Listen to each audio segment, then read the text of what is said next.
आप 25 साल की उम्र में विकिपीडिया के पेज पे कैसे आ गए? इस दुनिया में कोई भी चीज़ हो रही है वो सारी चीज़ें प्री प्लान्ड हैं। ऐसा कैसे हो सकता है? आप खुद समझो कि मैं लेट्स सपोज बहुत करोड़पति एक्टर हूँ, तो ऐसा हो सकता है क्या कि मेरे पास इतने पैसे ना हो कि मैं बिजनेस क्लास में ट्रैवल करूँ? बट फिर मेरे को क्या ज़रूरत पड़ रही है इंडिगो की इकोनॉमी क्लास में फ्लाइट में ट्रैवल करने की? वो वीडियो बनेगी, वो सोशल मीडिया पे जाएगी और मैं कहलाऊंगा कि वाह कितना मैं अच्छा हम्बल इंसान हूँ। क्यों ऐसा होता है कि आज मेरा कोई गाना लॉन्च हुआ है और अचानक से मेरे पास हर एक रील जो आ रही है वो उसी टाइटल सॉन्ग की आ रही है? वो ऑलरेडी प्लान्ड हो चुका है कि ये जैसी गाना लॉन्च होगा आपकी 500 वीडियोस आनी चाहिए। उन क्रिएटर्स को, उन इन्फ्लुएंसर्स को पैसे दिए गए कि अगर आज के डेकेड में कुछ आप स्टार्ट कर रहे हो तो one of the fastest way to grow is personal branding. Personal branding का मतलब ये नहीं कि मैं शाहरुख खान हूँ, नहीं, वो बॉलीवुड का पर्सनल ब्रांड है, बना होगा, बट मैं अपनी इंडस्ट्री में किस नज़रिए से, किस तरीके से जाना जाता हूँ वो मेरा पर्सनल ब्रांड है। तो आप अपनी फील्ड में, आप अपनी इंडस्ट्री में मिनी सेलिब्रिटी बनने का कोशिश करो ना, तो ऑटोमेटिकली आपको इतना धंधा आएगा, इतना बिजनेस आएगा कि आप सोच ही नहीं पाओगे। तो इसको कैसे एक बिजनेसमैन शुरू करे? कंटेंट क्रिएशन, मैं इस कंसेप्ट को बोलता हूँ एंटरप्रेन्योर, कि जब आपके पास रिसोर्सेज नहीं होते, सिर्फ और सिर्फ स्किल होती है, तो आप हमेशा किसी और के साथ पार्टनर कर लो जिसके पास रिसोर्सेज है। अब आप अपनी स्किल दिखाओ, उसके रिसोर्सेज, दोनों मिलकर अगर कुछ कमा पाओ तो ऑटोमेटिकली वो प्रॉफिट शेयरिंग हो जाता है। Business owner face problem in conversion कि यार लोग कन्वर्ट नहीं हो रहे। तो आप कन्वर्ट क्यों नहीं हो रहे? बिकॉज आपकी बेसिक अथॉरिटी बिल्ड ही नहीं हुई। तो गूगल प्रेजेंस आपकी बेसिक होनी चाहिए ताकि आप आपके जो एम्प्लॉयज़ हैं वो बता पाएँ कि देखो ये हमारे फाउंडर हैं जो गूगल पे ऐसे दिखते हैं, इनका टेडेक्स हो चुका है, इनके 4 जगह इंटरव्यू हो चुके हैं। कुछ ब्रांड ऐसे हैं जैसे स्नैपडील है, जबोंग है, आस्क मी बाजार है, इन्होंने बहुत मार्केटिंग की, बहुत ब्रांडिंग की, बहुत पीआर की, फिर भी ये फेल हो गए। इसके पीछे क्या साइंस है? नमस्कार दोस्तों, वापस से आपका स्वागत है एक नए पॉडकास्ट के लिए। और आज मैं आपको एक ऐसी शख्सियत से मिलाना चाहूँगा जिन्होंने पर्सनल ब्रांडिंग में अपनी खुद की तो इमेज बनाई, देश के बड़े बड़े ट्रेनर्स, बड़े बड़े स्पीकर्स को भी वो गाइड करते हैं और उनके गाइडेंस से आज कई लोग अपनी खुद की ब्रांड प्रेजेंस बना पाए हैं और अपनी पर्सनल ब्रांडिंग से करोड़ों रुपए के बिजनेस बना पाए हैं। तो आइए आज हम स्वागत करते हैं दुर्वेश यादव जी का, जो कई बड़े बिजनेस ट्रेनर्स के रीढ़ की हड्डी बने हुए हैं और जिनकी मदद लेके कई बड़े बिजनेस ट्रेनर आज छाए हुए हैं। दुर्वेश जी कैसे हैं आप? आपका बहुत बहुत स्वागत है। मैं बहुत बढ़िया भैया, धन्यवाद इस पॉडकास्ट में मुझे बुलाने के लिए। तो दुर्वेश जी, हम सीधे कॉन्टेक्स्ट पे आते हैं। यस। पहले तो मैं आपकी एक क्विक स्टोरी जानना चाहूँगा कि आप 25 साल की उम्र में विकिपीडिया के पेज पे कैसे आ गए? ठीक है, ओके। तो मैं एक पहले तो लोगों का परसेप्शन ब्रेक करता हूँ। हर एक इंसान को लगता है कि अगर मान लो मेरा विकिपीडिया है या फिर किसी सेलिब्रिटी का विकिपीडिया है तो लोग क्या सोचते हैं कि वो ऑर्गेनिक है, इसका मतलब वो अपने आप आया है। बट नहीं, इस दुनिया में कोई भी चीज़ हो रही है वो सारी चीज़ें प्री प्लान्ड हैं। चाहे वो सेलिब्रिटी हो, चाहे वो एक्टर हो, चाहे वो कोई भी पॉलिटिशियन हो, अगर वो कोई भी ऐसी एक्टिविटी कर रहा है जिससे उसका परसेप्शन या उससे उसका ब्रांड बिल्ड हो रहा है, वो क्रिएटेड और पीआर प्लान्ड है। कोई भी चीज़ अपने आप नहीं आती। इसका मतलब ऐसा नहीं होगा कि गूगल ने अपने आप उसका विकिपीडिया बनाया, नहीं, लोगों ने बनाया, जो उसकी पीआर टीम है उसने बनाया। ठीक है। सो ये परसेप्शन के साथ मैं अपनी जर्नी स्टार्ट करता हूँ कि मैंने अपनी जर्नी की शुरुआत कैसे करी। 2019 में जब मैं कॉलेज में था तो 2017 से 2021 में मैं बीटेक कर रहा था। बट वहाँ पर मैं बहुत मेहनत कर रहा था, बट मुझे ये चीज़ समझ में आ गई कि यार मेरा करियर बीटेक में तो नहीं बनने वाला।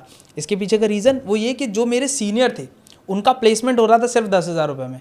तो मैंने कहा अगर मैं 4 साल यहाँ पर इन्वेस्ट कर रहा हूँ और इसके बाद मेरे को इंटर्नशिप अगर 10,000 रुपये की मिलती है और मेरे को दिल्ली में रहना पड़ा फॉर एग्जांपल, तो उसमें मैं कहाँ रहूँगा?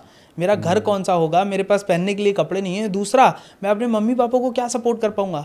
तो मैंने कहा यार ये फील्ड तो मेरे लिए नहीं हो सकती। So that is the time जहाँ मैंने ये रियलाइज़ किया कि मुझे कुछ अलग करना पड़ेगा। नाउ इसके ऊपर मैंने अपनी एक बुक भी लिखी है 2021 में, जिसमें मैंने ये मेंशन किया है कि realization is very very important for everyone. जिस इंसान को ये रियलाइज़ हो गया कि भाई मुझे कुछ बड़ा करना है, मैं इस दलदल में नहीं रह सकता, मुझे रियलाइज़ हो गया कि मैं अब गरीब नहीं रहना चाहता, मुझे अमीर बनना है, तभी उसकी लाइफ चेंज होती है। नाउ ये रियलाइजेशन किसी पर्सन को हो सकता है 19 साल की उम्र में हो जाए, जैसे मुझे हो गया 20 साल की उम्र में, किसी को हो सकता है 25 साल की उम्र में हो जाए, किसी को 30 साल की उम्र में हो जाए, किसी को 60 साल की उम्र में हो जाए और किसी को डेथ बेड पे होता है, जब वो लेटा होता है ना और सोच रहा होता है, तब उसे रियलाइज़ होता है कि यार मेरी पूरी लाइफ चली गई मेरे आंखों के सामने से, बट मैंने कुछ किया ही नहीं। मैं सोचता था कि मैं बड़ा आदमी बनूंगा बट नहीं बन पाया। मैं सोचता था कि कुछ लाइफ में अजीब अच्छा करूंगा बट मेरे साथ क्या हुआ, अचानक से मेरी चीज़ें बदल गई। मेरी शादी हुई, मेरे बच्चे हुए, उसके बाद मैं EMI देता रहा और आज डेथ बेड पे लेता हूँ। तो हर एक बंदे को रियलाइज़ होगा, बट जितना जल्दी आपको रियलाइज़ हो जाए उतना बढ़िया। तो मेरा रियलाइजेशन हो गया कि नहीं यार, मुझे कुछ बड़ा करना है। And that's when I started changing my life. मैंने बहुत सारी बुक्स पढ़ना चालू किया, अफर्मेशन लिखना चालू किया, जैसे लॉ ऑफ अट्रैक्शन मानते हैं ना, तो द सीक्रेट जो मूवी है वो मैंने कम से कम 100 बार देखी, just to change my mindset कि भैया मैं इतने मिडिल क्लास बैकग्राउंड से आता हूँ तो मुझे चेंज करने के लिए बहुत सारा अच्छा पॉजिटिव कंटेंट अपने दिमाग में भरना पड़ेगा। तो मैं कंटेंट पढ़ता था, मैं बुक्स पढ़ता था। आई स्टार्टेड राइटिंग कि मैं एक एंटरप्रेन्योर हूँ, मैं एक ऑथर हूँ। मैं इस पॉडकास्ट के लिए आपको एक स्क्रीनशॉट दूंगा, वो आप यहाँ पर डाल दीजिएगा। मेरी एक डायरी है जिसमें मैंने, आप यकीन नहीं करोगे, लिखा हुआ है दुर्वेश यादव और आगे विकीपीडिया, और इमेज मैंने प्रिंट करके लगवाई हुई है अपनी 2019 की डायरी में। इसलिए वो सपना आज पूरा हुआ है। अपने आप वो कैसे आ गया मुझे भी नहीं पता, बट पॉइंट इज मैंने वो मैनिफेस्ट किया है। मैंने एक एक चीज़ें 2019 में लिखी हैं कि मैं एक ऑथर हूँ, मैं एंटरप्रेन्योर हूँ, मैं एक अच्छा स्पीकर हूँ, मैं one of the youngest millionaire coach हूँ। मैं ऐसी ऐसी सारी चीज़ें लिखता था। तो वहाँ से मेरी जर्नी स्टार्ट हुई। मैं उसके बाद एक बहुत अच्छे बिजनेस कोच हैं, बहुत अच्छे मेंटर हैं, कोच BSR उनका नाम है, तो उनके साथ मैंने अपना करियर की शुरुआत की। तो जब 2020 में जब कोविड का समय था तो his business was totally offline. उस समय वो ऑनलाइन बिजनेस में नहीं थे, ऑनलाइन कोचिंग में नहीं थे, वो सारा ऑफलाइन किया करते थे। तो तब मैंने उनको ईमेल डाला कि सर मुझे आपके साथ काम करना है एंड हम मिल के कुछ बड़ा कर सकते हैं। एंड अच्छी चीज़ उनकी ये रही कि उन्होंने इस टैलेंट को पहचाना। उस समय मैं कॉलेज में था तो मुझे चाहिए था कोई एक ऐसा पर्सन जिसके कंधे पर रख के मैं बंदूक चला पाऊँ। इसका मतलब जो मैं जानता हूँ वो एटलीस्ट टेस्ट तो कर पाऊँ।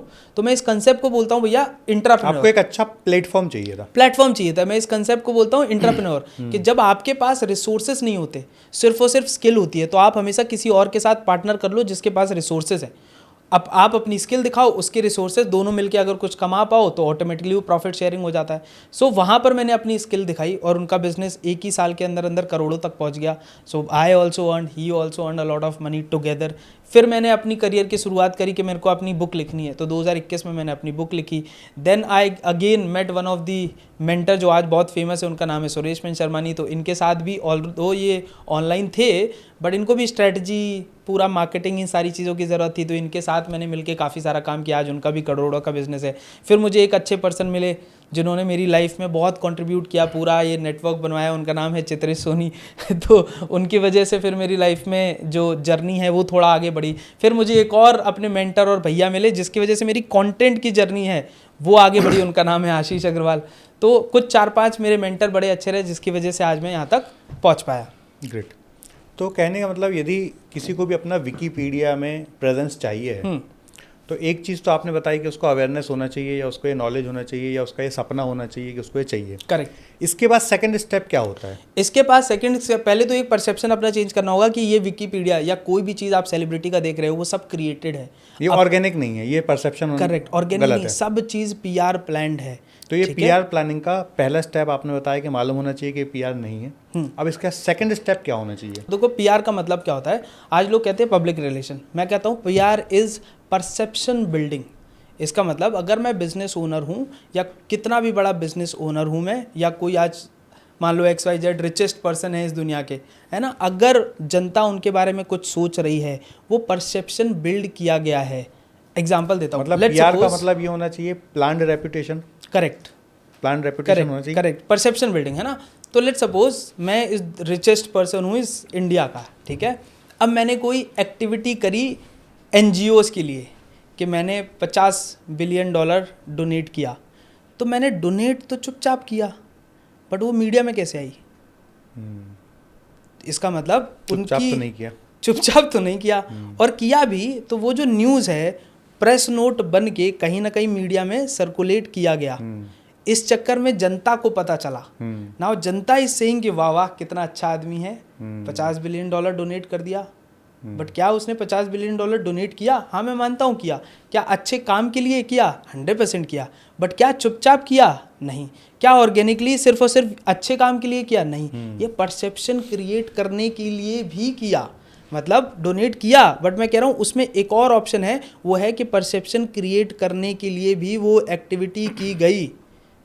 तो बहुत सारे लोग इग्नोर कर देते हैं कि नहीं यार ये तो कितना अच्छा आदमी है अच्छा आदमी, बट ये भी रियलिटी है कि उसने इसलिए भी किया ताकि ये पीआर स्टेटमेंट जाए न्यूज़ में और सबको पता चले कि मैंने डोनेट किया। ठीक है, नहीं तो कैसे पता चलता कि मैं अच्छा काम कर रहा हूँ। आज एग्जाम्पल एक और देता हूँ, एक नॉर्मल इंसान है ना, आज वो बहुत स्टारबक्स में जाता है, अगर वो गरीब है तो स्टारबक्स एक बड़ा ब्रांड है, ठीक है, तो वो तुरंत अपने कप की फ़ोटो लेगा और एक सेल्फी लेगा और डालेगा कि मैं बैठा हूँ स्टारबक्स में। बट एक रिचेस्ट आदमी फॉर एग्जांपल क्या स्टारबक्स में फ़ोटो खिंचवा के डालेगा अपने सोशल मीडिया में? नहीं, वो तो डॉली चाय वाले के साथ डालता है। हाँ, वो ये डालेगा, नहीं तो वो टपरी पे चाय बैठ हाँ, के, वो डॉली चाय वाला, करेक्ट, वो वहाँ बैठ के खिंचाएगा और डालेगा। रीज़न बिकॉज उसको अपनी परसेप्शन बिल्ड करनी है कि देखो मैं कितना हम्बल हूँ और आम आदमी हूँ। तो जो अमीर आदमी है वो ये परसेप्शन बिल्ड करना चाह रहा है कि मैं बहुत हम्बल हूँ, और एक गरीब आदमी ये परसेप्शन बिल्ड करना चाह रहा है कि मैं देखो कितना अमीर हूँ, मैं स्टारबक्स में बैठा हूँ। नहीं तो एक हमारे बहुत अच्छी कंपनी है, टेक कंपनीज है, उनकी जो मालकिन है ना, मालिक और मालकिन, तो ऐसी न्यूज़ें क्यों आ रही है मार्केट में कि उनकी मालकिन एक गांव में बड़े हम्बल बैकग्राउंड में बैठ के लोगों की सेवा कर रही हैं या लोगों की हेल्प कर रही हैं? कैसे आ रही हैं भाई? वो मीडिया में रिलेट की जा रही है, वो मीडिया में सर्कुलेट की जा रही है। नहीं तो आप सर मान लो आप किसी गाँव में जाओ बैठ के चुपचाप और अच्छा काम करके आओ, अब पता चलेगा दुनिया को? नहीं। कैसे पता चल रहा है फिर? इसका मतलब कुछ तो है। लोगों को लग रहा है कि मीडिया उनके पीछे भाग रही है, बट नहीं, जब तक आप परमिशन नहीं दोगे मीडिया आपके पीछे नहीं आएगी। आप मीडिया को पीछे भगवाया जा रहा है, मीडिया को पीछे भगवाया जा रहा है, मीडिया तक बातें पहुंचाई जा रही हैं। इस चक्कर में वो परसेप्शन लोगों की, जनता की तरफ बिल्ड हो रहा है कि देखो कितने हम्बल हैं, कितने अच्छे इंसान हैं। ऐसा कैसे हो सकता है? आप खुद समझो कि मैं लेट सपोज बहुत करोड़पति एक्टर हूँ, तो ऐसा हो सकता है क्या कि मेरे पास इतने पैसे ना हो कि मैं बिजनेस क्लास में ट्रैवल करूँ? कभी हो सकता है क्या? नहीं। उनको तो वैसे ही प्रोड्यूसर ही दे देते हैं, प्रोड्यूसर ही दे देते। बट फिर मेरे को क्या ज़रूरत पड़ रही है इंडिगो की इकोनॉमी क्लास में फ्लाइट में ट्रैवल करने की? क्यों? क्योंकि जब मैं इकोनॉमी में ट्रैवल करूँगा तो मीडिया मेरे को देखेगी, वहाँ का जो पायलट है वो मेरे को बोलेगा कि हमारे बीच में एक ऐसे इंसान मौजूद हैं जो इकोनॉमी में हमारे साथ ट्रैवल कर रहे हैं। वो वीडियो बनेगी, वो सोशल मीडिया पे जाएगी और मैं कहलाऊँगा कि वाह कितना मैं अच्छा हम्बल इंसान हूँ। तो ये सब चीज़ें लोगों को लग रहा है कि वाह कितने हम्बल हैं, कितने डाउन टू अर्थ हैं, कितने भगवान जैसे लोग हैं। बट ये तो परसेप्शन क्रिएट किया जा रहा है, ये तो पीआर क्रिएट करा जा रहा है। तो ये पीआर वर्ड आम लोगों के लिए एग्जिस्ट ही नहीं करता है सर, बट ये बड़े आदमियों के लिए, हर एक के लिए एग्जिस्ट करता है। लोगों को लगता है कि ये चीज़ है ही नहीं, बट आम आदमी इससे आपका परसेप्शन चेंज कर रहा है। आम जो बड़ा आदमी है वो आम आदमी के थॉट प्रोसेस इस चीज़ों से चेंज कर रहा है। तो ये तो हो गई जिनके पास ऑलरेडी अच्छा पैसा है या जो संपन्न लोग हैं, जितनी भी अभी हमारी चर्चा हुई। जो हमारा ऑडियंस है जिसने अभी बिजनेस शुरू किया है और वो स्क्रैच से ही पीआर अपना बिल्ड करना चाहे, तो पहला स्टेप तो आपने बता दिया कि ये ऑर्गेनिक नहीं होता है, ये परसेप्शन ही गलत है कि ये ऑर्गेनिक है। तो उसने सोच लिया कि चलो ये ऑर्गेनिक नहीं है। अब वो यदि अपना खुद का क्रिएट करना चाहता है इस प्रकार से पीआर या ब्रांडिंग कि वो भी एक दिन विकिपीडिया पे आ सके, तो उसको क्या क्या काम करने चाहिए एक बिजनेसमैन को स्क्रैच से? ठीक है, तो इसको अभी एक देखो, आम आदमी ना उसके पास पैसे नहीं होते, ठीक है, उसके पास इतना बजट नहीं होता कि वो ऐसी एक्टिविटी प्लान कर पाए या कुछ बड़ा चीज़ें कर पाए। तो उसके लिए बहुत स्टेप बाय स्टेप सिंपल मैं बताता हूँ, है ना। देखो, एक तरफ है कंपनी ब्रांडिंग, ठीक है, जैसे आज मैं XYZ कोई कोल्ड ड्रिंक वाली कंपनी है, उसके पास बहुत पैसा है, वो बहुत पैसा खर्च करती है अपनी ब्रांडिंग में, अपनी चीज़ों में, सेलिब्रिटीज़ को हायर करने में। बट एक आम आदमी लेट सपोज अगर उसको बॉटल बेचनी है, कोल्ड ड्रिंक की चीज़ें बेचनी है, वो ये नहीं कर सकता, ठीक है, ना उसके पास इतना पैसा है। तो वो करे क्या? पहली चीज़ तो आपको समझनी होगी कि अगर आज के डिकेड में कुछ आप स्टार्ट कर रहे हो तो one of the fastest way to grow is personal branding, ठीक है। दो वे हैं कि आप कंपनी ब्रांडिंग भी करो, कुछ भी करो, बट मैं कह रहा हूँ फास्टेस्ट वे है। फास्टेस्ट वे का मतलब क्या है कि तेज़ी से आप पहुंच सकते हो, वो क्या है? Personal branding. अगर आपका खुद का ब्रांड बहुत अच्छा है, आप अपनी खुद की पर्सनैलिटी बहुत अच्छी रख रहे हो, तो ऑटोमेटिकली आपका बिजनेस ग्रो हो जाएगा। एग्जांपल के लिए समझाता हूँ, लेट्स सपोज मैंने एक बॉटल मैन्युफैक्चरिंग कंपनी डाली, ठीक है, तो अगर मैं आज कंपनी डालने के बाद उसको ब्रांडिंग करना चालू करूँ, तो अब मेरी ब्रांडिंग कैसे होगी? अब मेरी ब्रांडिंग कैसे होगी? मुझे कोई ना कोई सेलिब्रिटी एक्टर ढूंढना पड़ेगा, तब मैं उसकी फ़ोटो लगवाऊंगा, उससे वीडियोस बनवाऊंगा। लेकिन इस केस में पैसे मेरे कितने गए? बहुत ज़्यादा चले जाएंगे, है ना, लेकिन उतना पैसा तो है नहीं। तो मेरे पास ऑप्शन क्या है? मेरे पास ऑप्शन है कि अगर मैं अच्छा ड्रेस करूँ, मैं अच्छी अपनी पर्सनैलिटी बनाऊँ, और अगर मैं अच्छी नेटवर्किंग करना चालू कर दूँ लोगों के पास, ठीक है, लेट सपोज कि ये जो बोतल है फॉर एग्जांपल ये कौन कंज्यूम करता है और बल्क में कहाँ कंज्यूम होती हैं, एक रेस्टोरेंट, एक होटल और कोई भी ऐसी पब्लिक प्लेसेस वाली चीज़ें। तो अगर मैं नेटवर्किंग करना चालू कर दूं, पर्सनल ब्रांडिंग अपनी अच्छी कर दूं और ऐसे लोगों से अपना अच्छा नेटवर्क बना लूं और बल्क में ऑर्डर ले लूं, तो ऑटोमेटिकली मेरे को पैसे ज़्यादा मिल गए कि नहीं मिल गए। आज मैं 20 रुपए की बोतल अगर फेसबुक पे ऐड चलाऊंगा या फिर मैं पब्लिकली कुछ ना कुछ बेचने जाऊंगा तो मुझे एक्विजिशन कॉस्ट ही बहुत ज़्यादा पड़ जाएगी। बट अगर मैं वो पर्सन को एक्वायर कर लूँ जो आज 50 करोड़ का होटल चलाता है, तो ऑटोमेटिकली वो मेरे हज़ारों बोतल रोज ले लेगा, राइट। सो यहाँ पर क्या हुआ, अगर आपका पर्सनल ब्रांड नहीं होता, अगर आपकी पर्सनैलिटी अच्छी नहीं होती, अगर आप अच्छे फेस नहीं होते, तो ऑटोमेटिकली वो नहीं खरीदता। तो पर्सनल ब्रांडिंग को सिंप्लीफाई थोड़ा सा कर देता हूँ कि है क्या, आपके जानने वाले आपको किस नज़रिए से देखते हैं, ये सिंपल है पर्सनल ब्रांडिंग। नाउ आपको जानने वाले आपकी बीवी हो सकती है, आपके बच्चे हो सकते हैं, आपका भाई हो सकता है, आपके दोस्त हो सकते हैं, आपके आसपास वाले सर्कल हो सकते हैं, और आपका जो पोटेंशियल कस्टमर है वो भी है इसी में। पर्सनल ब्रांडिंग का मतलब ये नहीं कि मैं शाहरुख खान हूँ, नहीं, वो बॉलीवुड का पर्सनल ब्रांड है, बना होगा, बट मैं अपनी इंडस्ट्री में किस नज़रिए से किस तरीके से जाना जाता हूँ वो मेरा पर्सनल ब्रांड है। अगर मैं बॉटल बेच रहा हूँ फॉर एग्जांपल, तो मेरे सर्कल की टारगेट ऑडियंस कौन है, होटेलियर, रेस्टोरेंट वाले। अगर वो मेरे को अच्छा आदमी समझ रहे हैं तो क्या मेरे वो बॉटल खरीदेंगे? यस खरीदेंगे। तो मैं क्यों ना उनके लिए अपना पर्सनल ब्रांड बिल्ड करूँ। हर एक इंडस्ट्री का मतलब आपका टारगेट ऑडियंस या आपका टारगेट कस्टमर जाने आपके बारे में, that is personal branding. Correct. कि वो आपको किस हिसाब से जानता है या आपकी क्या पोजीशन उनकी नज़रों में है, क्या आप यही बोलना चाह रहे हैं? 100% करेक्ट। तो वो किस नज़रिए से आपको जानता है, ये पर्सनल ब्रांडिंग है। अब अगर वो आपको खराब समझ रहा है तो ऑटोमेटिकली बॉटल नहीं खरीदेगा, बट अगर आपको पॉजिटिव इंसान समझ रहा है, अगर आपको अच्छा इंसान समझ रहा है, तो वो आपसे खरीदना चाहेगा, आपसे परचेज करना चाहेगा। तो एक टर्म मैं हमेशा इंट्रोड्यूस करता हूँ अपनी हर जगह, वो ये कि आप अपनी फील्ड के मिनी सेलिब्रिटी हो क्या। आप अगर, मैं लेट्स सपोज मार्केटिंग का हूं, तो मैं क्या मार्केटिंग की मिनी सेलिब्रिटी बन सकता हूं। आप अगर नेटवर्किंग में हैं या फिर जॉइंट वेंचर में हैं, तो क्या आप अपनी फील्ड के मिनी सेलिब्रिटी बन सकते हैं। मेरे भाई आशीष अग्रवाल फॉर एग्जांपल फ्रेंचाइजी में है, तो क्या वो फ्रेंचाइजी के किंग बन सकते हैं कि यार फ्रेंचाइजी कोचिंग में या फ्रेंचाइजी एक्सपेंशन में एक ही बंदा है जिसका नाम है आशीष अग्रवाल। तो आप अपनी फील्ड में, आप अपनी इंडस्ट्री में मिनी सेलिब्रिटी बनने का कोशिश करो ना, तो ऑटोमेटिकली आपको इतना धंधा आएगा, इतना बिजनेस आएगा कि आप सोच ही नहीं पाओगे। तो इसको कैसे एक बिजनेसमैन शुरू करे?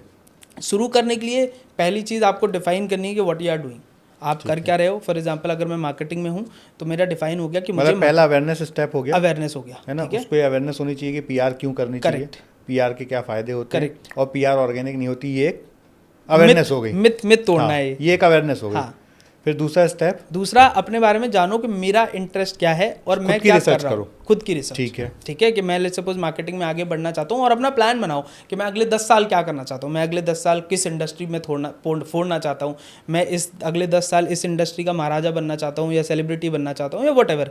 तो आप डिफाइन करो। अब उससे रिलेटेड जो एक्टिविटी हो सकती हैं, जैसे कि कॉन्टेंट क्रिएशन, है ना। आज हर एक बिजनेस ओनर कंटेंट को इग्नोर कर देता है बिकॉज उसको लगता है यार मैं कैमरे के सामने नहीं आ सकता। कोई बात नहीं, बट आपके एम्प्लॉयज़ तो आ सकते हैं। क्या आपके आज फॉर एग्जांपल जोमेटो के जो अभी ओनर है फॉर एग्जांपल दीपेंद्र गोयल, वो अब आना चालू किए इन सारी चीज़ों में, बट उनकी ऑलरेडी 3-4 इन हाउस इन्फ्लुएंसर थी जो वीडियोस बनाती थी, जो दूसरे लोगों के साथ कोलैबोरेशन करती थी। तो क्या आपके एम्प्लॉयज़ नहीं कर सकते? आज अपोलो हॉस्पिटल का आप पेज देखेंगे तो जाने कितने डॉक्टर्स ऑटोमेटिकली वीडियोस बना रहे हैं इन्फॉर्मेटिव। तो अपोलो का ओनर नहीं बना रहा, बट उनके नीचे जाने कितने लोग हैं जो वीडियोस बना रहे हैं। तो इट डिपेंड्स ऑन यू, क्या आपके पास वो पैसा है हायर करने के लिए इतने बड़े बड़े लोगों को या दूसरे लोगों के लिए, तो बढ़ करो। अगर नहीं है तो फिर अपना कैमरा फियर हटाओ और खुद आ जाओ कैमरे पे और वीडियोस बनाओ और कंटेंट बनाओ। मतलब यहाँ पहला हो गया अवेयरनेस, दूसरा हो गया आप अपनी रिसर्च कर लो, और तीसरा स्टेप हो गया कि आप ऑर्गेनिक कंटेंट अपने मोबाइल से बनाना शुरू करो। ये मत सोचो कि मुझे बहुत तामझाम चाहिए जब तक आपके पास पैसा नहीं है। करेक्ट। ऑर्गेनिक कंटेंट बनाना शुरू करो। अनुराग अग्रवाल ने भी छोटे से मोबाइल से शुरू की, अपने दीपक दहिया ने छोटे से मोबाइल से शुरुआत की। यस यस, है ना। तो अब जैसे फॉर एग्जांपल मेरे ही अब सुरेश सर है ना, तो 2022 में हम दोनों लोग ऐसे टेबल पे बैठे थे। मैंने कहा सर अगर बड़ा कोच बनना है ना तो कंटेंट ऑर्गेनिक बनाना पड़ेगा। तो इसे बनाते हैं, मैंने कहा आप भी बनाओ मैं भी बनाता हूँ। तो ही स्टार्टेड। अब वो कैसे बनाते थे, बस ऐसा नॉर्मल फ़ोन लैपटॉप होता ना, तो लैपटॉप खोला, उसमें ऐसे फ़ोन रखा और बस बैठ के बना दिया वीडियो। वहाँ से उनकी जर्नी स्टार्ट हुई और आज देखो एक वीडियो 40-50 मिलियन पे जाती है। तो आपको शुरुआत तो कहीं ना कहीं से करनी पड़ेगी। लोग आज उनको जानते हैं कि चाय बेच लो पर नौकरी मत करो, पान की दुकान खोल लो पर नौकरी मत करो। आज वो वीडियो 40 मिलियन गई। उन्होंने एक और वीडियो बनाई थी जिसमें ये बात की उन्होंने कि बेटा पानी की बोतल रोड पे 20 रुपए की मिलती है, एयरपोर्ट पे 200 रुपए की मिलती है, तो इसका मतलब एनवायरनमेंट मैटर करता है, आप कैसे हो मैटर नहीं करता। वो वीडियो 15 मिलियन गई, तो आप डिसाइड करो कि आपको करना है, उसके बाद आप सिचुएशन को भूल जाओ, आपको करना ही पड़ेगा। आप चाहे फ़ोन से शुरुआत करो चाहे किसी तरीके से ना। कंटेंट क्रिएशन में 3 चीज़ें मैं बस बता दूंगा कि क्या करना है। लोग कंफ्यूज हो जाते हैं कि भाई करें क्या। तो 3 तरीके के कंटेंट होते हैं, आप कहीं भी उठा के देख लो। एक होता है एंटरटेनमेंट वाला कंटेंट, है ना, जो आपने अंकुर अग्रवाल वाली बात करी कि वो हंसी मजाक फनी वीडियोस बना रहा है, so that is one content. तो आप डिफाइन करो कि क्या आपके ब्रांड के लिए एंटरटेनमेंट वाला कंटेंट चलेगा, क्या आप एंटरटेनिंग बन सकते हो। तो यस, अगर चलेगा तो टिक मार्क मारो और वैसा कंटेंट बनाओ। दूसरी चीज़, आप समझ सकते हो कि यार नहीं, मेरी ब्रांड इमेज इस डायरेक्शन में जाएगी तो अच्छी नहीं है। जैसे फॉर एग्जांपल मैं आज डांस नहीं कर सकता सोशल मीडिया पे ना आप कर सकते हो, बिकॉज मुझे लॉन्ग टर्म ऐसा ब्रांड नहीं बनाना, ना सुरेश सर को बनाना था, ना कोच BSR सर को बनाना था। तो अगर हमें ऐसा ब्रांड नहीं बनाना तो हमारे पास सेकंड ऑप्शन क्या है, एजुकेशनल कंटेंट, कि मैं एजुकेशन प्रोवाइड करूं जिससे लोगों की लाइफ ट्रांसफॉर्म हो। जैसे ये पॉडकास्ट भी एक एजुकेशनल वे है टू क्रिएट कंटेंट, है ना, ताकि जनता जो है वो सीखे कुछ ना कुछ। तो सेकंड वे हो गया कि भाई हम लोगों को एजुकेट करें। तीसरा, हम सिर्फ इन्फॉर्म कर रहे हैं। जैसे बहुत सारी आपने वीडियो देखी होंगी जो इधर का उधर उठा के सिर्फ और सिर्फ कंटेंट इन्फॉर्म कर रहे हैं कि आज ये हुआ, कल दुर्घटना हुई, परसों ये हुआ। तो ये हम इन्फॉर्म कर रहे हैं, फैक्ट बता रहे हैं, हम ना एजुकेट कर रहे हैं ना कुछ कर रहे हैं, बस कहीं ना कहीं का उठा के वट एवर सूट्स यू। ये 3 तरीके के कंटेंट है, आपको डिसाइड करना है कि आपको क्या सूट कर रहा है, बनाना चालू करो अपनी फील्ड से रिलेटेड। इसमें जो हम SEO में रैंकिंग की जो बात करते हैं, आम आदमी उसको समझता नहीं है, इसको भी थोड़ा क्लियर डिफाइन करना कि कैसे एक ब्रांडिंग में या PR में SEO रैंकिंग का क्या रोल होता है और वो एक आम आदमी कैसे कर सकता है। ठीक है, जैसे आज तो AI टूल्स इतने सारे आ रहे हैं, तो क्या कोई ऐसे AI टूल्स भी हैं जिसका यूज़ करके एक बिजनेसमैन ईजी वे में ये सारी चीज़ें कर सकता है। तो पहली चीज़ तो देखो, आजकल SEO is a very long way to rank your business. ठीक है, बहुत। आज कोई भी एजेंसी आपको मिलेगी 25-30 हज़ार 50 हज़ार हर महीने चार्ज करेगी, 1 साल बाद आपका कोई एक लिंक आएगा जो रैंक कर रहा है किसी पर्टिकुलर कीवर्ड पे। तो हम पैसा इतना डाल रहे हैं बट कुछ फ़ायदा नहीं हो रहा। मतलब ये थोड़ा एक्सपेंसिव है और लॉन्ग प्रोसेस है। मैं इस पर रिकमेंड ही नहीं कर, मैं कह रहा हूँ आपका सर्च, मतलब जो बंदा है फॉर एग्जांपल वो आ क्यों रहा है सर्च से, क्या ऐड चला के नहीं आ सकता, वो आ सकता है। तो आपको डिफाइन करना है कि आपका बिजनेस क्या है। आज मेरा लेट्स सपोज बिजनेस है जिसमें मैं 10 करोड़ की कोई सेल कर सकता हूँ या 10 लाख की सेल कर सकता हूँ, तो क्या मैं 5,000 रुपये पर पर्सन एक्वायर करने के लिए नहीं खर्च कर सकता? खर्च कर सकते हो। तो एक तो डायरेक्ट इन्वेस्टमेंट है। दूसरी चीज़, आज SEO से ज़्यादा बेटर जो चीज़ काम कर रही है वो है पब्लिक रिलेशन, PR वाली, बट न्यूज़ आर्टिकल्स। ओके। आज जितनी भी आप मीडिया देख रहे हो, टाइम्स ऑफ इंडिया, ये मीडिया जितनी भी न्यूज़ें हैं, आज उसमें अगर आपका आर्टिकल आ रहा है तो ऑटोमेटिकली जल्दी रैंक कर रहा है। पेड होते हैं, ये सब पेड होते हैं, कुछ ऑर्गेनिक होते हैं, है ना। बट उसमें भी एजेंसी फीस तो होती है। बहुत सारे काम आप खुद कर सकते हो। फॉर एग्जांपल, अगर आप अपने अंदर आप बिजनेस ओनर हो और अपने अंदर अगर कोई एक ऐसे एम्प्लॉय बिठा दो या ऐसा पर्सन बिठा दो जो इन जर्नलिस्टों को रीच आउट करे और बोले कि भैया मेरा PR करो या फिर मेरी ये स्टोरी छापो, तो अगर आपकी अच्छी स्टोरी लाइन है, अगर आपकी अच्छी स्टोरी है तो वो जर्नलिस्ट छापेगा। बट इसके लिए रिसर्च बहुत अच्छी चाहिए होती है। और जर्नलिस्ट के साथ आपके रिलेशन चाहिए होते हैं, तो ऑर्गेनिक भी हो जाता है। So there are 2 ways, organic PR भी होता है, ऑर्गेनिक न्यूज़ आर्टिकल भी होते हैं, और पेड भी होते हैं। जो पेड होते हैं वो पैसे दे के होते हैं, ऑर्गेनिक होता है वो फ्री होते हैं, बट उसमें आपको रिसर्च चाहिए, आपको एजेंसी फीस लगानी पड़ेगी। अगर या तो खुद रीच आउट के लिए बंदा रख लो तो देखा जाए तो वो भी पेड ही है। आप रिसर्च के लिए कोई बंदा रखोगे 20-25 हज़ार 40 हज़ार रुपये तो लेगा ही, तो वो भी काम कर रहा है। तो बोथ आर वेज, आपको दोनों फोकस करना है ताकि ऑर्गेनिक भी आपका ब्रांड बढ़े और पेड वाले भी आर्टिकल जो ये हो रहे हैं वो भी होता जाए। बट ये इनका फ़ायदा ऐसा है कि आज फॉर एग्जांपल आप गूगल पर डालो best business coach in India, best OKR coach in India, तो सुरेश सर का नाम आ जाता है टॉप पे। वो क्यों? बिकॉज ये PR आर्टिकल्स का कमाल है। अगर हम SEO करवाते तो हो सकता है वो 4 साल लगते, बट क्योंकि ये न्यूज़ आर्टिकल हम रोज़ हर महीने हर हफ्ते कराते रहते हैं तो ऑटोमेटिकली रैंक कर रहा है। बट इससे फ़ायदा क्या होता है वो मैं बताता हूँ। एक भी बंदा अब फॉर एग्जांपल आपको सर्च करके वो देख लेता है और वो इंक्वायरी करता है और करोड़ों का कन्वर्ट हो जाता है, तो आपका कितना फ़ायदा हो गया। जैसे सुरेश सर को एक क्लाइंट है पारस बिल्डर, जो इतना बड़ा बिल्डर हैं, अब वो कन्वर्ट हुए गूगल सर्च से। उन्होंने गूगल पे सर्च किया, देखा, इंक्वायरी करी और वो जाने कितने करोड़ों में कन्वर्ट हो गए। तो अब PR का इन्वेस्टमेंट आप देखो तो इट्स ह्यूज।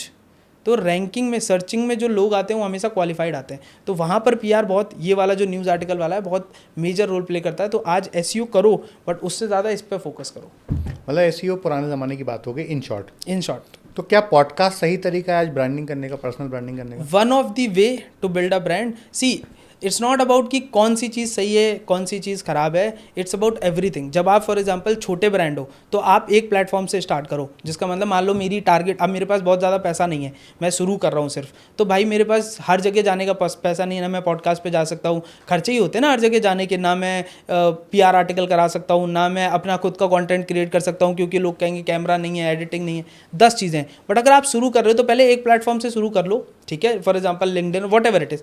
फिर आप अगर बड़ा ब्रांड बनना चाहते हो तो आप इस इंडिया में या इस वर्ल्ड में कोई भी ऐसी मार्केटिंग अगर टेक्निक है जिसे आप एक्सप्लोर करना, सब करो, उसको मैं बोलता हूँ ओमनी प्रेजेंट टेक्निक है ना। तो जब आप फॉर एग्जांपल आज मैं अगर बड़ा ब्रांड बनना चाहता हूँ तो मेरे को PR में भी दिखना है, मुझे पॉडकास्ट में भी दिखना है, मुझे खुद का भी कंटेंट बनाना है, मुझे एयरपोर्ट पे ऐड चल रहे हैं वहाँ भी दिखना है, मुझे फ्लाइट में भी अगर कोई ऐड बनाया जा रहा है तो वहाँ भी दिखना है, मुझे मैगजीन में भी अगर कोई ऐड दिखाना है तो वहाँ भी, मुझे हर जगह दिखना है, so that I can become a global brand. आज अब टाटा, रिलायंस, इतने बड़े ब्रांड को आप देखो तो हर जगह दिख रहे हैं, आप TV खोलोगे आपको दिख रहे हैं, आप मोबाइल खोलोगे आप दिख रहे हैं, आप रोड पे चलोगे होर्डिंग आपको दिख जाएगी। नहीं, पर ये तो बड़े पैसे इन्वेस्टमेंट वाली बात हो गई। छोटे बिजनेसमैन के लिए जो आपने सिंप्लीफाई 2-3 स्टेप बताए, तो उसमें पॉडकास्ट भी कर सकता है, कर सकते हैं, SEO भी कर सकता है, पर SEO थोड़ा सा महंगा और थोड़ा सा लंबा प्रोसेस है। करेक्ट। PR भी कर सकते हैं, करेक्ट। बुक भी कभी लिख सकते हैं। बुक लिख सकते हैं, बुक राइटिंग एक प्रोसेस है। इसको और थोड़ा मैं बेसिक स्टेप में सिंप्लीफाई कर देता हूँ, अगर जिसको स्टार्ट करना है। एकदम ऐसे बिजनेसमैन के लिए बताओ जो महीने में अपने ऊपर 1,50,000 खर्च कर सकता है और उसको इतना लॉन्ग टर्म उसके मन में है कि मैं 6 महीने 1 साल 1 लाख रुपए महीने खर्च करूंगा और 1 साल बाद भी रिजल्ट आएगा तो आई एम ओके। इतना सिंप्लीफाई बताइए। तो मैं पूरा सिस्टम समझाता हूँ आपको, है ना, क्योंकि PR एक ऐसी चीज़ है जो पैसा आपको जेब से खर्च करवाएगी, ठीक है, लेकिन अगर मैं आपको पूरा सिस्टम समझा देता हूँ तो आप ROI भी निकाल पाओगे। तो ठीक है, तो 2 तरीके के सिस्टम होते हैं, एक होता है सेल्स इंजन और दूसरा होता है कन्वर्जन इंजन, ठीक है। मतलब सेल्स इंजन क्या है कि जहाँ पर मेरे को लीड आ रही हैं, जहाँ पर लीड नर्चर हो रही हैं। कन्वर्जन क्या है, जहाँ पर मैं उनको एक्चुअल में पैसे में कन्वर्ट कर पा रहा हूँ, ठीक है। तो अब सेल्स लाने का या लीड्स लाने का तरीका क्या है? फेसबुक ऐड हो सकता है, SEO हो सकता है, या गूगल ऐड हो सकता है, या फिर आपका खुद का नेटवर्क हो सकता है जहाँ से लोग आपको देख रहे हैं और आ रहे हैं। नाउ अब जो लोग देख रहे हैं वो आएंगे कैसे? तो मैं कहता हूँ यहाँ पर आप प्रॉब्लम सॉल्वर बनो। इसका मतलब बहुत सारे लोग क्या करते हैं, ऐड चलाते हैं, कैसे कि हम ये कर रहे हैं, हम वो कर रहे हैं, ये आज फलाना वर्कशॉप हो रही है या ढिमकाना चीज़ें हो रही हैं। बट मैं कह रहा हूँ नहीं, आप देखो कि आपका टारगेट कस्टमर जो है उसकी प्रॉब्लम क्या है। लेट्स सपोज अगर मैं हेल्थ का आदमी हूँ जो डायबिटीज़ ठीक करता है, ठीक है, तो मैं अगर ये ऐड चलाऊँ कि I can reverse your diabetes in 2 days और 3 days और 90 days, whatever the problem that you are solving, और मैं ये अगर ये ऐड चलाता हूँ तो पहली चीज़ मेरे को जो लोग देख रहे हैं वो एज अ प्रॉब्लम सॉल्वर देख रहे हैं और वो उसी इंटरेस्ट के लिए आ रहे हैं, पहली चीज़, ठीक है। इसमें मेरा कितना पैसा गया? बहुत कम। मैं नहीं कहता फेसबुक ऐड लगाओ, बट अपने सर्कल में एक ऐसा क्रिएटिव बना के तो रोटेट कर सकते हो ना आप। हर एक, अगर फॉर एग्जांपल कोई बिजनेस ओनर 5 साल से काम कर रहा है या 2 साल से काम कर रहा है, उसकी लिस्ट 500, 1000, 1500, 2000 लोगों की तो होगी।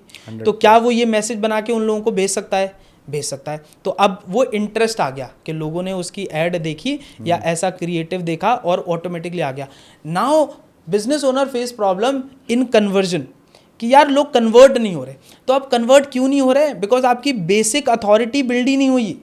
वो आपको अभी भी एज अ वेंडर देख रहे हैं, अब वो अभी भी आपको एज अ सर्विस प्रोवाइडर देख रहे हैं। They are not seeing you as a mini celebrity in your industry, they are not seeing you as a consultant in your industry. तो आपको क्या करना है, अपने आप की पर्सनैलिटी थोड़ी सी चेंज करके बेचने वालों से, जो आपका थॉट प्रोसेस रहता है ना कि बेचो बेचो बेचो, काटने वालों से लेकर आपको चेंज करना है कि मैं कंसल्टेंट हूँ। फॉर एग्जांपल बहुत सारे इंश्योरेंस वाले वो हमेशा बेचने की कोशिश करते हैं, but what if you change your personality? बेचने की जगह हेल्प करने वाला बनना है, हेल्प करने वाला बनना है। आपको कंसल्टेंट की तरह इमेज आपको बनानी है। तो अगर मैं कंसल्टेंट वाली इमेज बना लूँ पहली चीज़, और अब मैं 4-5 एक्टिविटी ऐसी कर लूँ जो मेरी अथॉरिटी सेट कर दें। नाउ अथॉरिटी सेट करने के लिए क्या होगा, ट्रस्ट मेरा ऑटोमेटिकली बढ़ जाएगा। अब अथॉरिटी सेट करने के लिए क्या करें? पहली चीज़, आप एक अपनी बुक लिख लो जिस फील्ड में हो, ठीक है। तो आज आप पूरी दुनिया उठा के देख लो, हमेशा ऑथर्स की इज्जत ज़्यादा होती है। इसके पीछे का रीज़न, बिकॉज एक तो बुक लिखने में टाइम लगता है, ठीक है। हर एक पर्सन को सोचना पड़ेगा, हर एक पर्सन को लिखना पड़ेगा, हर एक पर्सन को अपना कंसेप्ट देना पड़ेगा। एंड जब आपकी बुक बन जाती है तो ऑटोमेटिकली एक रिस्पेक्टेड फिगर आप उस इंडस्ट्री में बन जाते हो। क्योंकि आज कितने लोग हैं जो बुक लिखते हैं? सर आप बताओ, कितने लोग हैं जो बुक लिखते हैं? बहुत कम। बहुत कम। तो अगर आप अपनी इंडस्ट्री में बुक लिख लेते हो, लेट्स सपोज मैं मार्केटिंग में हूँ तो मैंने अभी रिसेंटली बुक लिखी है सेल्स ओवरफ्लो, तो अब मैंने अगर वो बुक लिखी है जिसमें मैं ये लोगों को बता रहा हूँ कि अपनी जो सेल्स है वो ओवरफ्लो कैसे करें, तो मैं तो फ्री का ज्ञान दे रहा हूँ, मैं नहीं बोल रहा मेरे पास सीखने आओ, बट मैं तो बस बुक ही दे रहा हूँ। तो अगर मैं किसी अपने टारगेट कस्टमर से मिला और उसको मैंने फ्री में बुक भी दे दी, तो कल को वो पूछेगा ना कि दुर्वेश करते क्या हो, तब मैं बताऊंगा कि क्या करता हूँ। तो इसी चक्कर में आप अपनी पहली चीज़ तो बुक लिख लो। दूसरा, अपनी बेसिक गूगल प्रेजेंस, ठीक है, आपको चाहिए। जैसे मेरे एक कस्टमर हैं रजत सिन्हा, आप भी मिले उनसे, है ना, तो उन्होंने इस चीज़ को इतने अच्छे से इस्तेमाल किया। वो कहते हैं कि दुर्वेश मेरे पास 500 लीड आती हैं मान लो, अब मैं वेबिनार पे या फिर नॉर्मल 1-to-1 में 250 लोग ही आते हैं, 250 लोग नहीं आते, तो अब मैं उन 250 लोगों को कैसे नर्चर करूं या कैसे बात करूं? तो मैं क्या करता हूं, एक टीम बिठा रखी है मैंने, उनको मैं करवाता हूं कॉल। तो जब वो कॉल करवाता हूं तो पूछते हैं कि कौन रजत सिन्हा, क्योंकि वो भूल चुके हैं, 1.5 महीना हो चुका है, 2 महीने हो चुका है। तो मेरी टीम कहती है कि सर आप गूगल पे हो, अभी लैपटॉप पे है उस पर? हाँ हूँ सर, 2 मिनट सर्च करोगे डॉक्टर रजत सिन्हा टेडेक्स? तो वो सर्च करता है, अच्छा ये, हाँ मैंने देखा है, पहली चीज़। दूसरी चीज़, वो टेडेक्स की वीडियो देख रहा है। Now TEDx is a platform जहाँ पर ऑटोमेटिकली आप बड़े स्पीकर अगर हो तो वो बड़ी बात है। तो अब जो सामने वाला बंदा है उसका 2 मिनट में परसेप्शन चेंज हो गया। तो गूगल प्रेजेंस आपकी बेसिक होनी चाहिए, ताकि आप आपके जो एम्प्लॉयज़ हैं वो बता पाएँ कि देखो ये हमारे फाउंडर हैं जो गूगल पे ऐसे दिखते हैं, इनका टेडेक्स हो चुका है, इनके 4 जगह इंटरव्यू हो चुके हैं। तो जब आप ये बताओगे तो आपका कस्टमर अब ऑटोमेटिकली थोड़ी सी रिस्पेक्ट वाली नज़र से देखने लग जाएगा। तो ये 2 फंडामेंटल कर लो, आपका कन्वर्जन आसान हो जाएगा। कन्वर्जन जब हो गया उसके बाद आप पैसा कमाओ, थोड़ा इकट्ठा करो, फिर जो ओमनी प्रेजेंस वाली टेक्निक है वो आप हमेशा फॉलो करो कि भाई अब मेरे पास 4 लाख आ गया तो ये मत सोचो मैं जिम में ले जाऊँ, नहीं, ये सोचो कि इस 4 लाख को मैं अब ऐड में खर्च करता हूँ या अपने बजट को एक्सपेंड करने में खर्च करता हूँ, मैं अब पॉडकास्ट वाली स्ट्रेटजी इम्प्लीमेंट करता हूँ, अब मैं एयरपोर्ट वाली स्ट्रेटजी इम्प्लीमेंट करता हूँ। तो धीरे धीरे आपको सब करना है if you want to become a big brand. तो आज भले ही आप छोटे हो लेकिन सोच बड़ी रखो, ताकि आप हर जगह दिखो, हर जगह दिखोगे तो हर जगह बिकोगे। तो ये टेडेक्स या जोश टॉक जैसे प्लेटफॉर्म पे जाने के लिए एक आम बिजनेसमैन कैसे अप्रोच कर सकता है? क्या उसका फंडामेंटल होता है? क्या ये भी पेड होते हैं या ये ऑर्गेनिक हो जाते हैं? क्या इसमें बेसिक्स क्या होते हैं? तो टेडेक्स हो, जोश टॉक हो या कोई भी इवेंट का इनविटेशन हो, ठीक है, मैं आपको सारा बताता हूँ बिकॉज मैंने अपना खुद का एक्सपीरियंस किया है। तो 2022 में, ये पहली बार बता रहा हूँ, लोग सुनेंगे तो मतलब हंसेंगे, मेरा पहला एक्सपीरियंस, फॉर एग्जांपल मैंने 2022 में स्पीकिंग वाली चीज़ें करी हैं जहाँ पर I was invited as a speaker. अब मैं इन्वाइटेड एज ए स्पीकर तो इसका मतलब वो मेरे को पे भी कर रहे हैं, फ्लाइट भी पे कर रहे हैं, रहने के लिए भी सारा कुछ। अब ये करे कैसे, चाहे वो टेडेक्स हो चाहे कुछ भी हो, तो देखो ये सारा काम होता है विजिबिलिटी से। इसका मतलब आज लेट्स सपोज मैं इवेंट ऑर्गेनाइज़र हूँ तो मैं किसको बुलाऊंगा? जो गूगल पे विजिबल है, जो लिंक्डइन पे दिख रहा है, जो इंस्टाग्राम पर दिख रहा है, या एटलीस्ट कहीं ना कहीं तो दिख रहा है। तो जब मैं दिखूंगा तभी तो मेरे को कोई इवेंट ऑर्गेनाइजर बुलाएगा। या लेट्स सपोज कोई टेडेक्स इवेंट हो रहा है तो वो टेडेक्स इवेंट किसको बुलाएगा? वो देखेगा कि यार इंडिया में टॉप 10 कौन है, टॉप 15 कौन है, टॉप 20 कौन है, या टॉप अच्छे बिजनेसमैन इस इंडस्ट्री में कौन है। लेट्स सपोज कोई, हर एक टेडेक्स का ना जैसे एक कैटेगरी होती है, तो वो कैटेगरी के हिसाब से, एनवायरनमेंट के हिसाब से या चीज़ों के हिसाब से वो लोगों को ढूंढते हैं कि यार मुझे एक बंदा ऐसा चाहिए जो ईवी में अच्छा काम कर रहा है फॉर एग्जांपल। दूसरा वो लोग ढूंढते हैं कि यार मुझे एक बंदा ऐसा चाहिए जो ऑर्गेनिक फार्मिंग में अच्छा कर रहा है। तो इसका मतलब अगर आप ऑर्गेनिक फार्मिंग में दिख रहे हो गूगल पे, या फिर आप अपने लिंक्डइन पे दिख रहे हो या इंस्टाग्राम पे दिख रहे हो, तो ऑटोमेटिकली इन्विटेशन जो है वो आपको आएगा। तो इस दुनिया में कोई भी जितनी भी ये सारी इन्विटेशन वाली चीज़ें चलती हैं प्रेजेंस के ऊपर। अगर आपका प्रेजेंस अच्छा है तो ऑटोमेटिकली आपको रीच आउट आना चालू हो जाएंगे, जैसे मेरे को भी आए। तो आपको अपनी ब्रांडिंग पे, आपको गूगल विजिबिलिटी पे काम करना है, लिंक्डइन पे काम करना है। जितना दिखोगे ऑटोमेटिकली ऐसी अपॉर्चुनिटीज आपको ज़्यादा, और ये सब काम बहुत नॉमिनल कॉस्ट में हो सकते हैं। नॉमिनल कॉस्ट में हो जाता है। या तो आप खुद अपना समय दे दो, यस, या वो काम करने के लिए टीम बना लो। मतलब लिंक्डइन के लिए आप ऑर्गेनिक पोस्ट बना ही सकते हो, अच्छा कंटेंट देना लिंक्डइन पे, अच्छा कंटेंट देना आपके इंस्टाग्राम पे, अच्छा कंटेंट देना अपना दूसरे सोशल मीडिया प्लेटफॉर्म पे। करेक्ट। तो एक कोई भी बिजनेसमैन 20-25 हज़ार के इन्वेस्टमेंट से चीज़ें आराम से कर सकता है, स्टार्ट तो कर ही सकता है 100%। इसमें एक चीज़ और आप देखो, अगर मैं लेट्स सपोज मैं लिंक्डइन स्टार्ट करता हूँ और कल को लिंक्डइन में मेरे को किसी बंदे ने देखा जो इवेंट करता है, और उसने देखा कि यार ये बंदे को मैं 4 बार फॉलो कर रहा हूँ, ये बहुत अच्छा काम कर रहा है, और कल को उसने इवेंट अगर ऑर्गेनाइज किया तो ऑटोमेटिकली आपको बुलाएगा ना। तो आपको अपना कंटेंट क्रिएट करना है, प्लेटफॉर्म डिसाइड करना है और चीज़ें करनी है। जब आप करोगे, दिखोगे, तो ऑटोमेटिकली सारी चीज़ें अपने आप आती चली जाती हैं।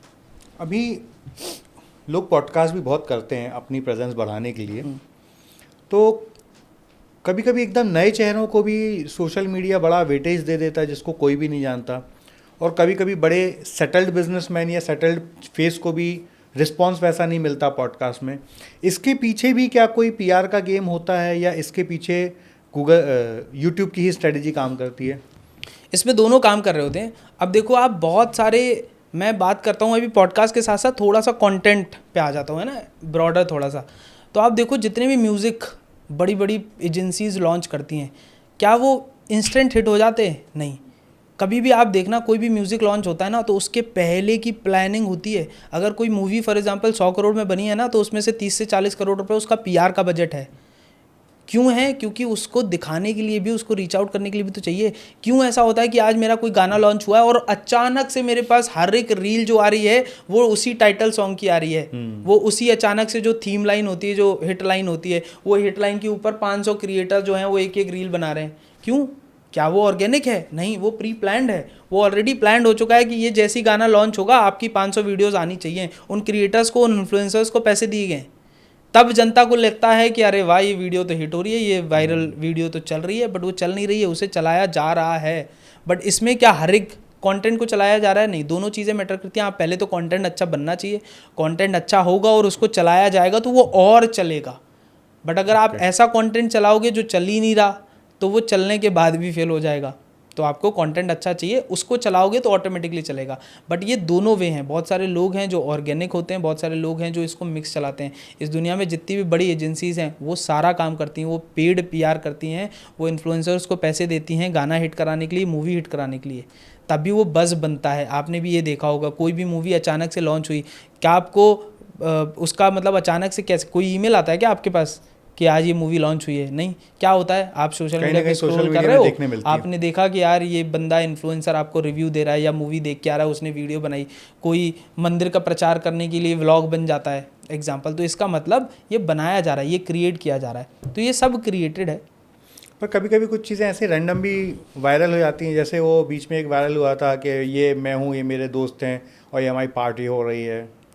तो ये भी क्या प्लान्ड होता है या ये ऑर्गेनिक? नहीं, ये कुछ चीज़ें ऑर्गेनिक होती हैं, टोटली ऑर्गेनिक होती है। कि कभी कभी क्या होता है, जनता के इमोशंस को कुछ हिट कर गया, चीज़ें पसंद आ गई, तो ऑटोमेटिकली वो एल्गोरिदम ही वायरल कर देता है, या फिर इसको कहो आप जनता ही वायरल कर देती है ना। तो वो चीज़ें बहुत ऑर्गेनिक होती हैं, वायरल हो जाती है, बट उनका फ्यूचर बहुत लंबा नहीं है। कुछ लोगों का फ्यूचर बहुत लंबा होता है, कुछ लोगों का नहीं होता। बहुत सारे लोग आप देखो जो आए रातों रात, जैसे एक बंदा आया था, वो कच्चा बादाम वाला वायरल हुआ था, वो कहाँ गया? गायब हो गया। रेनू मंडल जो म्यूजिक वाली थी, आज उनकी हालत देखो वो कहाँ। तो there are lot of people जो ऑटोमेटिकली आते हैं, इसकी वजह से वायरल हो जाते हैं, बट सस्टेन नहीं कर पाते, क्योंकि उनकी पर्सनैलिटी वो नहीं है, उनका ब्रांड वो नहीं है, उनको पता ही नहीं है। तो अचानक से कोई एक वीडियो हिट करने से वो बहुत बड़े इन्फ्लुएंसर नहीं बन जाते। बट बहुत सारे लोग ऐसे होते हैं जो ये कर रहे हैं, बट उनकी कोई वीडियो हिट हो गई तो वो बड़े बन जाते हैं। तो इट टोटली डिपेंड्स कि कुछ लोगों का हो पाता है वायरल और कुछ लोगों का नहीं हो पाता है। कुछ लोगों में ज़रूर प्लेटफॉर्म मदद करता है और जनता मदद करती है, बट बहुत सारी चीज़ें ऐसी भी होती हैं जिसमें ये सारा प्री प्लान्ड होता है। ओके, मतलब कुछ चीज़ें ऑर्गेनिकली जो जनता के इमोशंस के साथ जुड़ती हैं वो बड़े आसानी से हो जाती हैं वायरल। करेक्ट। तो इसका भी फ़ायदा क्या कोई बिजनेसमैन ले सकता है, या इसके लिए कोई स्पेशल आप एडवाइस देना चाहोगे, या कुछ स्पेशल उनको समझाना चाहोगे कि यार आप भी अपने आप को ऑर्गेनिकली हिट कर सकते हो इमोशन से खेल के? सब एक्सपेरिमेंट है, ये सारा एक्सपेरिमेंट है। आज फॉर एग्जांपल रमेश सिप्पी साहब की जो मूवी चली शोले, आज अगर उनको ये पता होता कि मेरी हर एक मूवी इस टेक्निक की वजह से चली है, मतलब ये शोले जो है वो इस टेक्निक की वजह से चली है, तो उनकी सारी मूवीज़ हिट होती। बट वो सिर्फ एक ही मूवी जो है वो हिट थी। तो ये किसी को नहीं पता होता, ये सारा हिट एंड ट्रायल है। आप हिट एंड ट्रायल करोगे, आपको उसमें 4 सक्सेस मिलेगी, 4 फेलियर मिलेंगे। तो it's all about how creative you can be, और कितना आप ज़्यादा ट्राई करोगे, कितना आप एक्सपेरिमेंट करोगे। उसमें से 2 चीज़ें आपको ऐसी मिल जाएंगी जो हो सकता है आपको बहुत बड़ा फेम दिला के चले जाएँ। 90% कंटेंट ऐसा होगा जो हो सकता है चले ना, बट वो जो 2 कंटेंट है वो आपका हिस्ट्री क्रिएट करके चला जाता है। शोले एक ही बार बनी, बट आज हिस्ट्री क्रिएट करके चली गई। तो I guess it's all about experimenting. कभी भी कोई बॉलीवुड की 500 मूवीज़ बनती हैं, बट उसमें से चलती 2 ही हैं। किसी भी डायरेक्टर की, किसी भी प्रोड्यूसर की हर एक मूवी नहीं चलती। तो इसका मतलब इसका कोई फॉर्मूला, इसका कोई रूल है ही नहीं। इसका सिर्फ एक ही चीज़ है, वो है हिट एंड ट्रायल। वैसे अपने कॉन्टेक्स्ट का सब्जेक्ट नहीं, फिर भी मैं इस पर पूछना चाहूँगा। अब जैसे राजा मौली साहब हैं, उन्होंने जितनी मूवी बनाई वो सारी सुपरहिट होती हैं। प्रभास है, उसकी maximum movie super duper hit है। साउथ के कुछ लोग ऐसे हैं जिनकी मूवीज हमेशा चलती ही चलती हैं, तो क्या इसमें भी पीआर का गेम? इसमें सर अभी ऐसा हो गया है कि अब थोड़ी सी इंडस्ट्री चेंज हो रही है और थोड़ा पर्सनैलिटी का भी बहुत फ़र्क पड़ रहा है।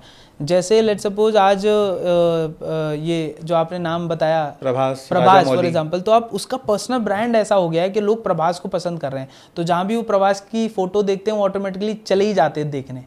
तो यहाँ पर पर्सनल ब्रांड का बहुत बड़ा रोल हो चुका है कि आज बंदे को जो लोग पसंद कर रहे हैं वो यार चले ही जाते हैं देखने। बट इसमें अगेन पीआर का भी बहुत बड़ा रोल है, क्योंकि आज लेट सपोज वो आप हिस्ट्री या खोल के उठा के देखिएगा कि लेट सपोज वो मूवी अगर 500 करोड़ की बनी है या 500 करोड़ का टोटल बजट है, तो वो बनी 300 करोड़ की होगी, 200 करोड़ उसका पीआर और मार्केटिंग में लगा ही होगा। तो इसका मतलब ये भी पेड है, ये भी पेड है। तो आज, और ये गलत नहीं है, मैं ये नहीं बोल रहा हूँ, but marketing is a part of your business, marketing is a part of your what ever you do. आज अगर मैं मूवी बना रहा हूँ तो मैं मूवी जनता में फैलाने के लिए बना रहा हूँ, तो मैं ये नहीं बोल रहा कि पीआर गलत है, नहीं, बट पीआर है, बस मैं ये बोल रहा हूँ पीआर है, और पीआर है आपको रखना पड़ेगा। अगर आप बड़े ब्रांड बनना चाहते हो, अगर आप कोई मूवी हिट कराना चाहते हो, अगर आप कंटेंट हिट कराना चाहते हो, you can not be dependent on only content. उसमें पीआर का, उसमें मार्केटिंग का बहुत बड़ा रोल है। तो हर एक जो प्रोड्यूसर होता है, हर एक पर्सन होता है, वो उस चीज़ को समझता है, और जो समझ गया उसी की चीज़ें हिट करती हैं, है ना। तो आज आप एज अ बिजनेस ओनर अगर आप देखो तो आपके पास हो सकता है एक से एक बढ़िया प्रोडक्ट बना लिया हो, आपने बहुत इनोवेटिव प्रोडक्ट बना लिया हो, बट वो इनोवेटिव प्रोडक्ट आपके काम ही का नहीं है अगर वो मार्केट में विजिबल नहीं है। Because the best known and जो ज़्यादा दिखता है वही सबसे ज़्यादा बिकता है। ठीक है, आपने हर जगह आपने ये सुना होगा, मेरे पास एक अच्छा प्रोडक्ट है, ज़रूरी नहीं कि वो बिके। अगर मेरे पास ज़्यादा दिखने वाला प्रोडक्ट है, इसकी 100% गारंटी है कि वो बिकेगा। तो आप ज़्यादा दिखने वाली चीज़ें बनाओ। आप भले ही प्रोडक्शन में 20 करोड़ खर्च करो, बट मार्केटिंग में 70% खर्च करो, 80% खर्च करो, बिकॉज जो ज़्यादा दिखेगा वही ज़्यादा बिकेगा। बट हाँ, ऐसा नहीं कि फेक प्रोडक्ट बना दिया या फेक चीज़ें बना दी। It should be solid but has to be marketing involve in it. आप मार्केटिंग को इन्वॉल्व नहीं कर सकते। तो इस पूरी चीज़ों में मैं ये नहीं बोल रहा हूँ कि पीआर ख़राब है या मार्केटिंग ख़राब है, मैं बस ये बोल रहा हूँ कि ये है। तो बिजनेस ओनर्स और बहुत सारे लोग होते हैं वो इसको मानते ही नहीं। उन्हें लगता है कि रेफरल से या फिर सिर्फ और सिर्फ अच्छा प्रोडक्ट बनाने से सब कुछ हो जाएगा। बट नहीं, इस दुनिया में हर एक बड़ी संस्था, इस दुनिया में हर एक बड़ी मूवी, इस दुनिया में हर एक से बड़ा अवार्ड फंक्शन, चाहे वो ऑस्कर ले लो, हर एक चीज़ों में मार्केटिंग इन्वॉल्व है। मतलब आप 20-25 हज़ार से शुरुआत करके फिर जैसे जैसे आपकी ब्रांड विजिबिलिटी बढ़ती जाए, आपका बिजनेस बढ़ता जाए, आप एक पर्टिकुलर बजट बना लो कि मुझे हर महीने इतना इन्वेस्ट करना है, और 25,000 से लेकर 200 करोड़ भी इन्वेस्ट कर सकते हो जितनी आपकी बढ़ता जाए। आज आप शुरू करोगे 25,000 से, बट आपके दिमाग अगर सेट हो गया कि marketing is necessary in my business, you can not ignore. अगर आप 1 करोड़ रुपए आज साल का कमा रहे हो तो आपका मार्केटिंग बजट होना चाहिए 10 लाख, 15 लाख, 20 लाख, 25 लाख। अब धीरे धीरे आप जैसे जैसे बढ़ते जाओ वैसे वैसे मार्केटिंग बजट बढ़ाते जाओ। मैं आज थोड़ा नहीं कह रहा हूँ कि आप 50 लाख डाल दो, नहीं, जो भी आपका बजट बने उसके हिसाब से इन्वेस्ट करो। फिर जिस दिन आप 10 करोड़ के बन जाओ उस दिन आप 1-2 करोड़, 3 करोड़ डालने लग जाना। कुछ ब्रांड ऐसे हैं जैसे स्नैपडील है, जबोंग है, आस्क मी बाज़ार है, इन्होंने बहुत मार्केटिंग की, बहुत ब्रांडिंग की, बहुत पीआर की, फिर भी ये फेल हो गए। इसके पीछे क्या साइंस है? सर कुछ कुछ चीज़ों में फंडामेंटल, देखो सिर्फ और सिर्फ मार्केटिंग ही आपको कामयाबी नहीं दिला सकती। कुछ आपके फंडामेंटल, आपके एम्प्लॉयज़ कल्चर, आपके प्रोडक्ट की ताकत, बहुत सारी चीज़ें ऐसी होती हैं। जैसे फॉर एग्जांपल एक ने आपने देखा होगा, एक कुछ समय पहले एक बहुत बड़ा बस चला था कि 291 रुपये में मोबाइल, याद है आपको? हर एक को याद होगा 291। तो हाँ, रिलायंस का था या किसी और का था? हाँ, किसी और ब्रांड का था। 291 रुपये में 251 रुपीज़ में। तो उसकी पीआर मार्केटिंग तो बहुत ही सॉलिड थी, बहुत ही सॉलिड थी। वो हर एक न्यूज़पेपर के फ्रंट एंड पे दिख रहा है। एंड जाने कितनी लोगों ने बुकिंग करी, बट वो बैन हो गया बाद में, मतलब फ्रॉड ही निकला। तो हर एक मार्केटिंग ज़रूरी नहीं कि अच्छी होती है। बहुत सारे लोग हैं जो मार्केटिंग ख़राब भी करते हैं, बहुत सारे लोग हैं जो सिर्फ और सिर्फ मार्केटिंग के दम पर कंपनियों को चलाना चाहते हैं। वो ऐसा नहीं हो सकता। आपका वैल्यूज़, आपके कल्चर, आपके एम्प्लॉयज़ का हैप्पीनेस, आपके इन्वेस्टर का हैप्पीनेस, आपके जो लोग हैं उन सब का हैप्पीनेस, सारी चीज़ें मैटर करती हैं। Marketing is just a part of it. You can not ignore marketing, but also you can not ignore बाकी सारी चीज़ें। तो मैं बिजनेस ओनर को बस ये कहता हूँ कि मार्केटिंग आप ध्यान दो, आपका फोटे होना चाहिए, या फिर आपके 1-2 जो क्लोज लोग हैं जो ज़्यादा सोच सकते हैं वो होना चाहिए।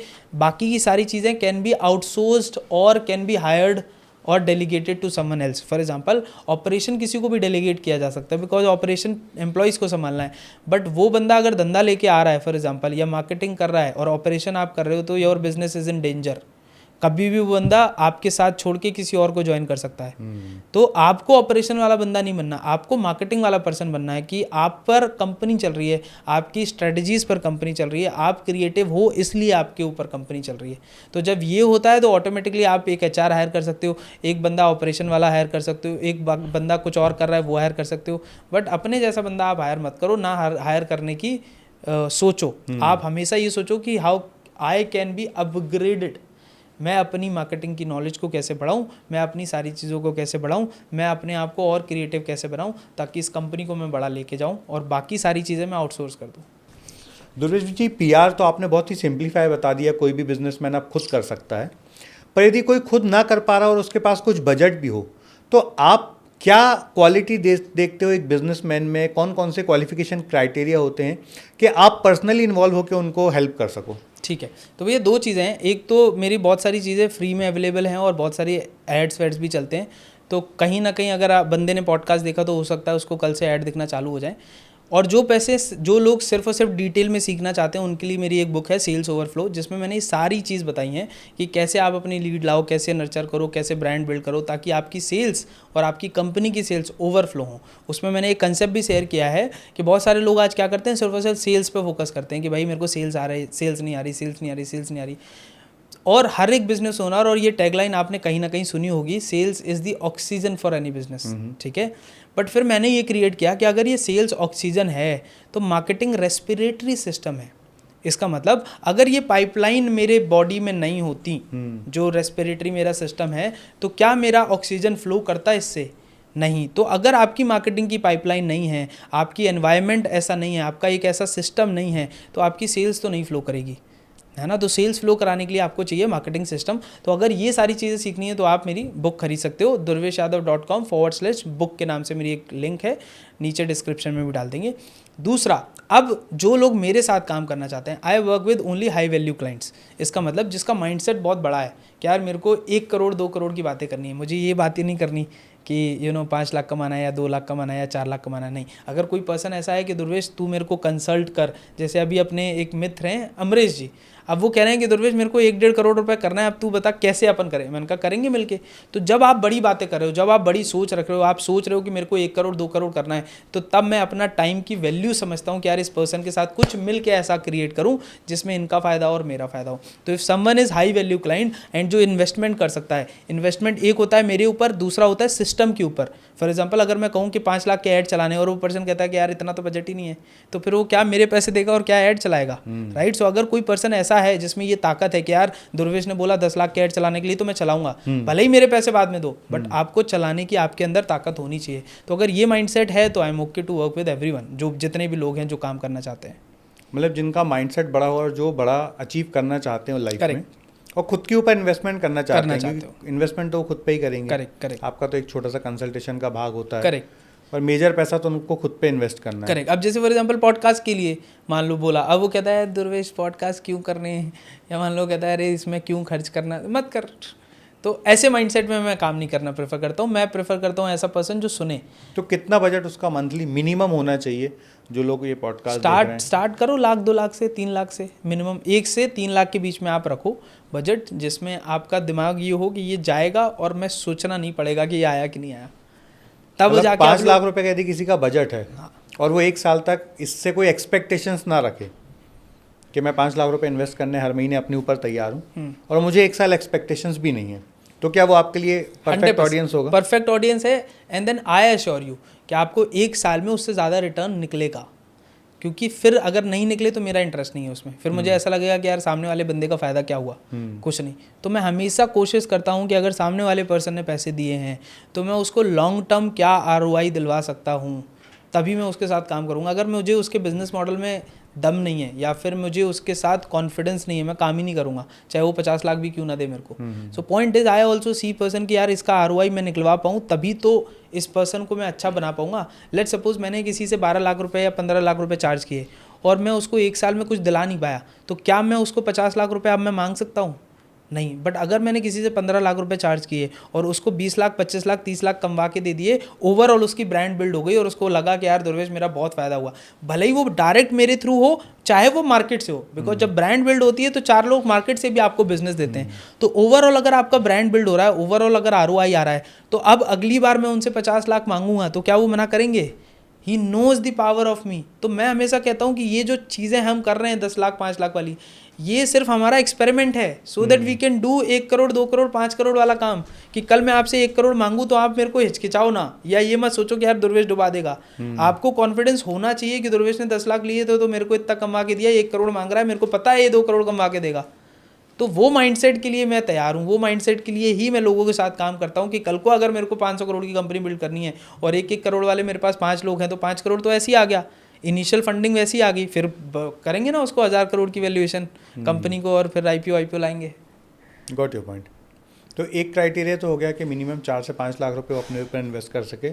दूसरा, उसकी पर्सनालिटी दमदार होना चाहिए, उसका माइंडसेट दमदार होना चाहिए और वो खुद भी कैपेबल होना चाहिए। खुद भी और capable इसके अलावा कोई स्पेसिफिक बस यही मेन मतलब ये 2 चीज़ें चाहिए आपको कि एक तो खुद कैपेबल हो और दूसरा वो माइंडसेट ओपन हो, पॉजिटिव हो, पैसे खर्च करने की ताकत रखनी चाहिए उसके अंदर, माइंडसेट ओपन होना चाहिए कि ये सारी चीज़ें इन्वेस्टमेंट हैं which it takes to grow a business और टू ग्रो एनीबडी, है ना। तो बस ये, और थोड़ा सा ब्रॉडर माइंडसेट हो कि आज फॉर एग्जांपल अब मान लो बड़ी कंपनीज इतना NGO में डोनेट करती हैं, तो क्या वो ये सोचती हैं कि यार इससे ROI क्या है? उनको ये पता है कि इसका PR बनेगा और उससे 1 साल बाद कितना बड़ा इन्वेस्टमेंट मेरे को ROI आएगा। सो पॉइंट इज़, आप अगर बड़े माइंडसेट से देखो, बड़े एंगल से देखो, तो हर एक चीज़ का फ़ायदा है और हर एक पर्सन को, आई गेस हर एक बिजनेस ओनर को व्यू पॉइंट थोड़ा सा चेंज करने की ज़रूरत है। बहुत सारे लोग अपना व्यू पॉइंट इतना नैरो रखते हैं कि उनको बड़ा कुछ नहीं दिखता है। तो एक्सपेंड योर व्यू पॉइंट, आपका व्यू पॉइंट अगर बढ़ेगा तो तरक्की भी होगी एंड बिजनेस भी ग्रो करेगा। ग्रेट। अभी दुर्वेश जी एक और चीज़ समझना चाहता हूँ मैं, बहुत सारे लोगों के से कुछ देखिए जीवन है, मिस्टेक भी होती हैं, पर कभी कभी बहुत हाइप वाली मिस्टेक्स को भी एकदम गायब कर दिया जाता है। तो ये PR से कैसे होता है?